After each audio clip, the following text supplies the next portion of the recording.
I never wore Yeezys, that's a fact. Every week is Fashion Week for me.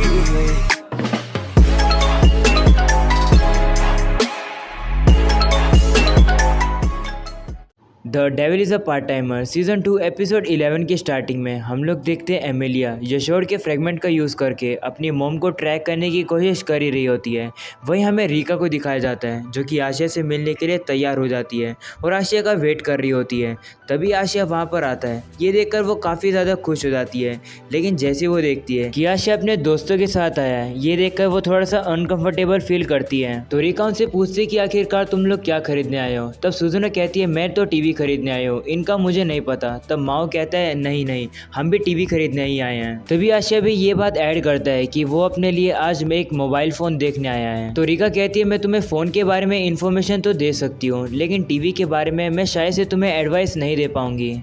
तब Asia Rica से कहते हैं तुम्हें कोई भी तकलीफ नहीं होगी क्योंकि तुम भी तो एक टीवी ओनर हो ना, क्योंकि तुम भी तो टीवी यूज़ करती हो। तब रीका कहती है हाँ मैंने टीवी ले तो रखा है, लेकिन मुझे अब उसको थोड़ा अपग्रेड करना है, उसको करना है मुझे 4K में। जैसे रीका कहती है 4K, तो ये बाकी सभी लोग कंफ्यूज हो जाते हैं और उससे रीका से पूछते हैं कि आखिर 4K क्या होता है। सुनकर रीका का दिमाग खराब हो जाता है कि अगर उन्हें 4K के बारे में पता ही नहीं है तो वो सीधा इलेक्ट्रॉनिक्स की दुकान पर कैसे जाएंगे। तो वो उन्हें एक आइडिया देती है कि क्यों ना हम लोग शुरुआत एक लंच से करें, लंच करने के बाद हम लोग जरूर से वहां जाएंगे।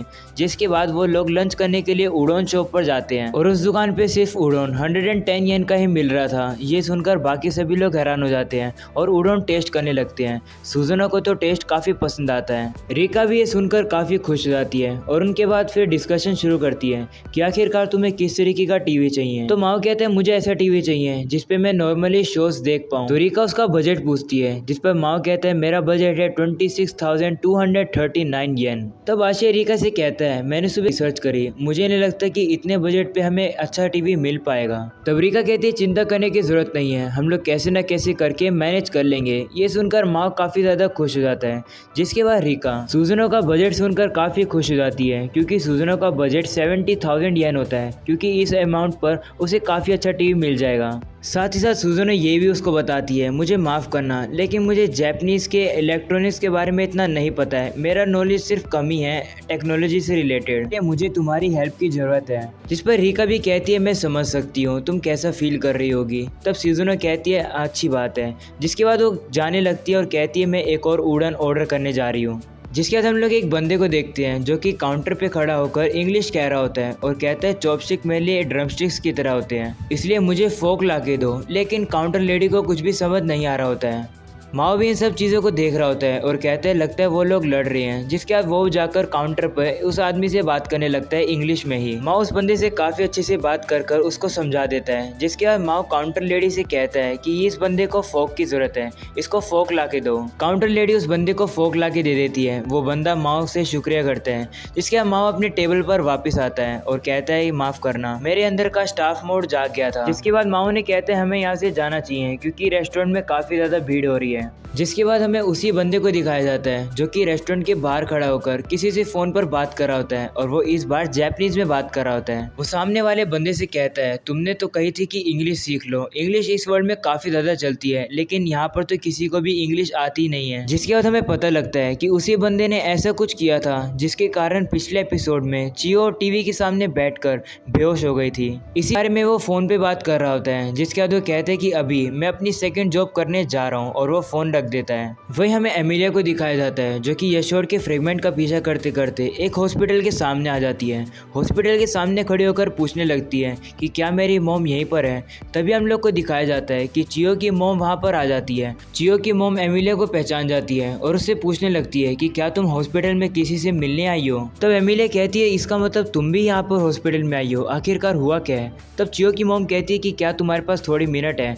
जिसके बाद वो चियो के पास एमिलिया को ले आती है। एमिलिया देखती है कि चियो तो कोमा में है, यानी कि वो उठ ही नहीं रही है। ये देखकर वो काफ़ी परेशान हो जाती है।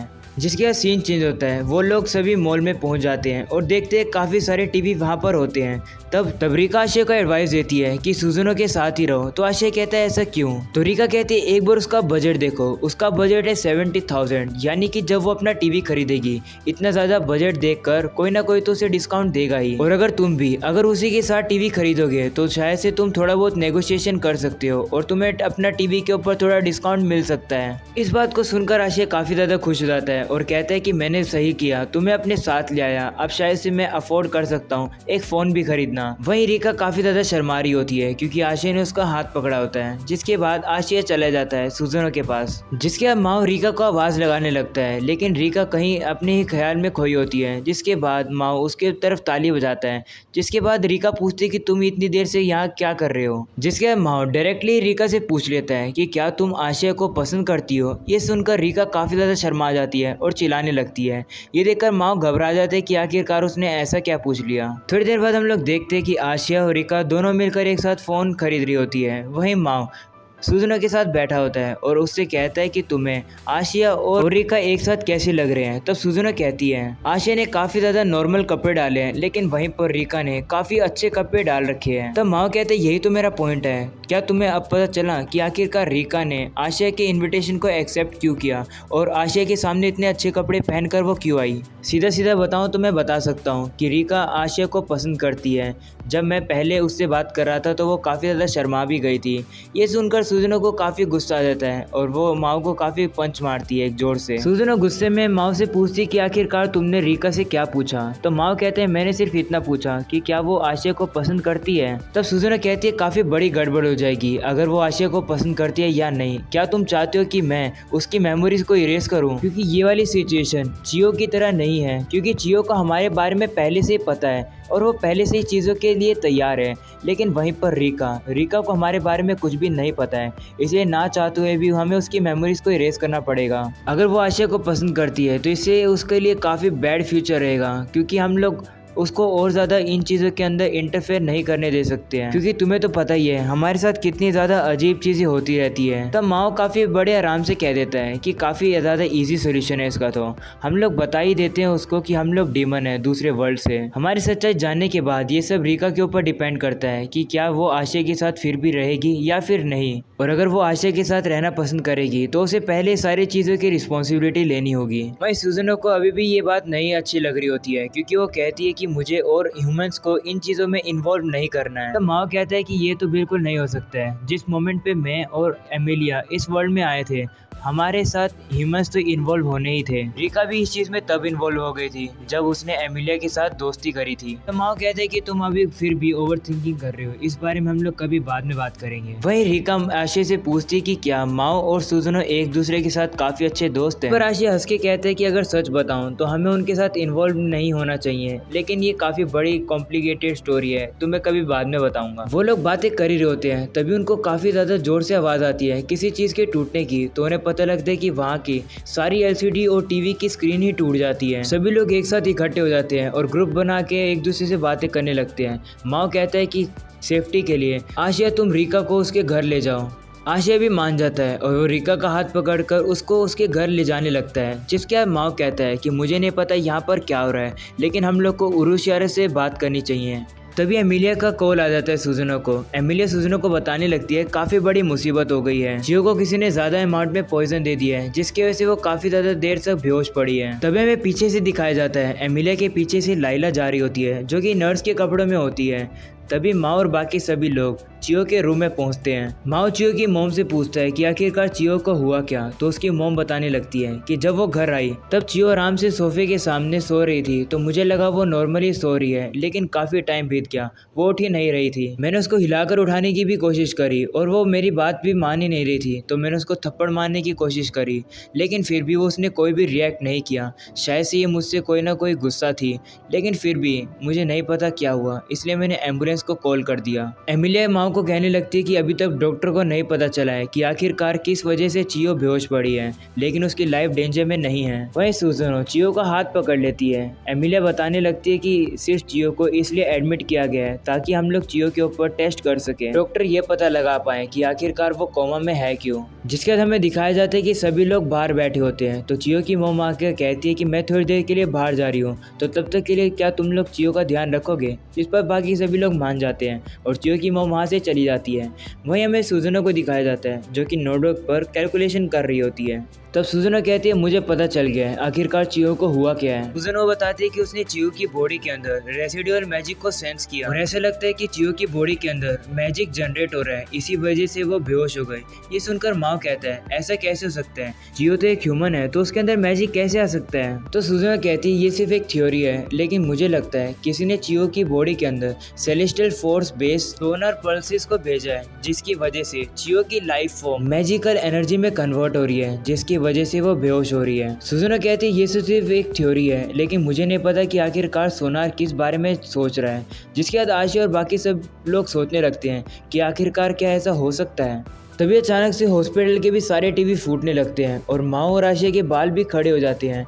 माओ डर जाता है और जाता है जल्दी से चियो के पास, जिसके बाद वो लोग जाने लगते हैं। माओ कहते हैं कि एमिलिया और मैं जाएंगे चियो के पास और आशिया और तुम दोनों मिलकर पूरे हॉस्पिटल के अंदर सर्च करो और ऐसा ढूंढ निकालो जिसने कि ये सब किया है। अगले सीन में हम लोग देखते हैं कि आशिया और सुजुनो छानबीन कर रहे होते हैं और सोच रहे होते हैं कि आखिरकार हुआ क्या है। तभी वहाँ पर उरुशियारा क्या आ जाता है और कहता है कि ये सब वोचर है। ये सब वोचर ने किया है, वोचर एक टाइप का एंजल होता है। और वो उरुशियारा तभी कहने लगता है मुझे लेट इसलिए हो गई थी क्योंकि हमारे अपार्टमेंट पर गैब्रियल आ गया था। तो आशी उरुशियारा से पूछते हैं कि आखिरकार गैब्रियल करने क्या आया था। तो उरुशियारा कहता है जब मैं माओ और बाकी सब से मिलूंगा तब एक ही सबको मैं सारी बातें बता दूंगा। जिसके बाद उरुशियारा कहता है मुझे पता लग गया है, वोचर के सोनर पल्स की वजह से ये सब हो रहा है। मैंने टीवी पर न्यूज़ देखी थी कि एलसीडी और टीवी की स्क्रीन फूटती जा रही है। शायद से ऐसा हो सकता है कि जो वोचर है टीवी के ब्रॉडकास्ट की तरह अपने सिग्नल भेजने वाला हो, लेकिन उसी के बीच में चियो आ गई है। जिसके बाद सभी लोग चियो के रूम में इकट्ठा होते हैं। तब वो माओ पूछने लगता है उरुशियारा से आखिरकार गैब्रियल क्या करने आया था और उसने चियो के साथ क्या किया है। उरुशियारा कहता है कि अगर ये सब गैब्रियल ने किया होता तो चीज़ें ठीक करनी काफ़ी ज़्यादा सिंपल होती, लेकिन नहीं। गैब्रियल रेशो फ्रेगमेंट को कलेक्ट करने की जॉब अच्छे से नहीं कर पा रहा था, इसलिए उसे उस जॉब से हटा दिया गया। और वो इस बार इसलिए आया था क्योंकि वो इस बारे में ढूंढ रहा है डीमन किंग सातन के बारे में। माओ सुनकर ये काफ़ी ज़्यादा हैरान हो जाता है।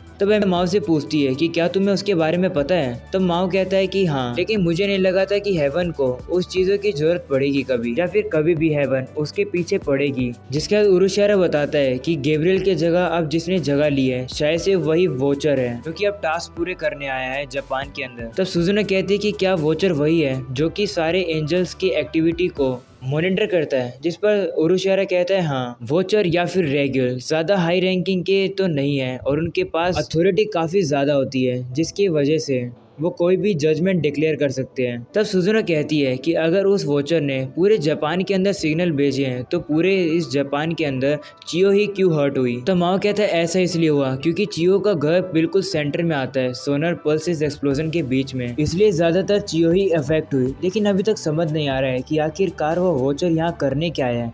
तब एमिलिया कहती है मुझे शक है कि आखिरकार वो एंजल, डेविल या फिर यशोर के फ्रेगमेंट के पीछे हैं। असलियत में तो ये है कि वो लाइला के पीछे हैं। लाइला मेरी मदर है। तभी अचानक से चियो की मॉम वहाँ पर आ जाती है जो कि काफ़ी घबराई हुई लगती है और वो कहती है कि मैंने सारी न्यूज़ के बारे में सुना है, हॉस्पिटल के अंदर कोई इंसिडेंट हुआ है कि क्या सब कुछ ठीक है। तमाम चियो की मॉम को बताता है चिंता करने की जरूरत नहीं है, चियो बिल्कुल सेफ है। जिसके बाद सभी लोग वहाँ से बाहर चले जाते हैं और वो एक दूसरे से बात कर रहे होते हैं।